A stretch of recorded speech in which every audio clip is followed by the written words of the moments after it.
नहीं तो कोई और सही, कोई और नहीं तो कोई और सही। राहत इंदौरी साहब का लिखा यह शेर उत्तराखंड में कांग्रेस पर बिल्कुल सटीक बैठता है। कभी सीएम धामी की धर्मपत्नी गीता धामी के भावुक हो जाने पर उनके रोजाने पर सियासी रोटियां सेकी जाती हैं, तो कभी एक पुलिस अधिकारी पर ही साजिश को रचने का आरोप मढ़ दिया जाता है। जी हां, चौंकिए नहीं, ये बिल्कुल सच बात है। आपको एक वीडियो दिखाते हैं, अब आपको यकीन आएगा।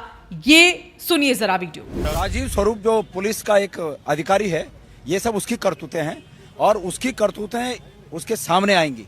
मैं सब जानता हूं। राजीव स्वरूप पुलिस अधिकारी कुछ लोगों को उकसाकर फजूल में किसी का भाई तो देखा और सुना भी। ये है कांग्रेस के प्रदेश अध्यक्ष, नाम है गणेश गोदियाल। इनका कहना है कि जो शनिवार को प्रोटेस्ट हुआ, विरोध प्रदर्शन हुआ कांग्रेस के खिलाफ दलित समुदाय के लोगों का, उस भीड़ को भड़काने का काम एक अधिकारी ने किया।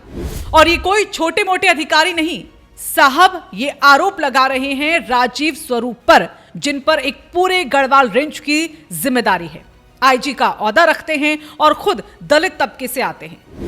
आईजी राजीव स्वरूप ने क्या क्या काम किए उन पर तो हम बाद में आएंगे, लेकिन उससे पहले उत्तराखंड में कांग्रेस की इस बेचैनी के पीछे की पूरी कहानी आपको बताते हैं। ये जो तस्वीरें आप देख रहे हैं, ये देहरादून के परेड ग्राउंड की हैं, जहां पर दलित समाज बड़ी तादाद में इकट्ठा हुआ, हाथ में झंडे और तख्तियां लिए, जिनमें साफ साफ लिखा था कि कांग्रेस के तुष्टीकरण की राजनीति के खिलाफ विरोध प्रदर्शन।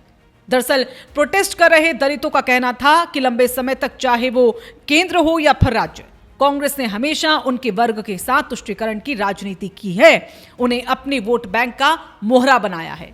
और अब जब मौजूदा धामी सरकार उनके लिए कुछ अच्छा कर रही है, तो उसमें कांग्रेस को क्यों दिक्कत हो रही है। और इसी बात और संदेश को दर्ज कराने दलित समुदाय का यह जत्था कांग्रेस कार्यालय को घेरने के लिए निकला था, लेकिन भारी पुलिस की मौजूदगी ने उन्हें आगे जाने से रोक दिया। घंटों कोशिश करने के बाद पुलिस को ज्ञापन देकर प्रदर्शन में शामिल लोग वहां से वापस लौट गए, लेकिन आवाजों का सिलसिला नहीं थमा। नारों और तख्तियों के बीच प्रदर्शनकारियों ने आरोप लगाया कि इंडियन नेशनल कांग्रेस प्रदेश में मुस्लिम तुष्टीकरण की राजनीति कर रही है।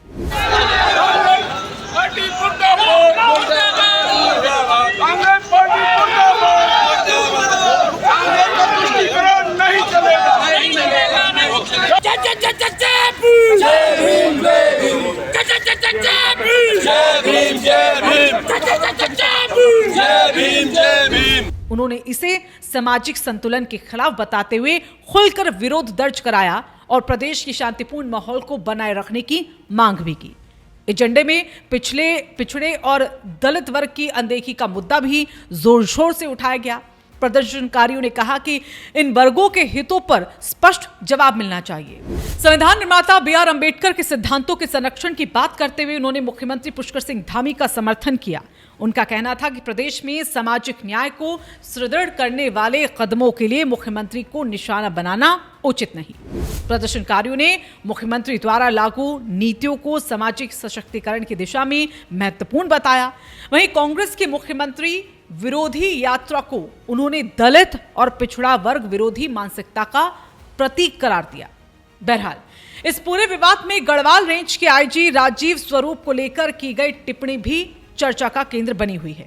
राजनीतिक हलकों में माना जा रहा है कि इस प्रकार की व्यक्तिगत टिप्पणियां प्रशासनिक पदों की गरिमा और संस्थागत निष्पक्षता पर प्रश्न चिन्ह को खड़ा करती हैं। विश्लेषकों का मानना है कि लोकतंत्र में विरोध और असहमति स्वाभाविक है, लेकिन जब राजनीतिक बहसें व्यक्तिगत या फिर जातिगत संदर्भों में ढलने लगती हैं, तो वो व्यापक सामाजिक प्रभाव को छोड़ती हैं।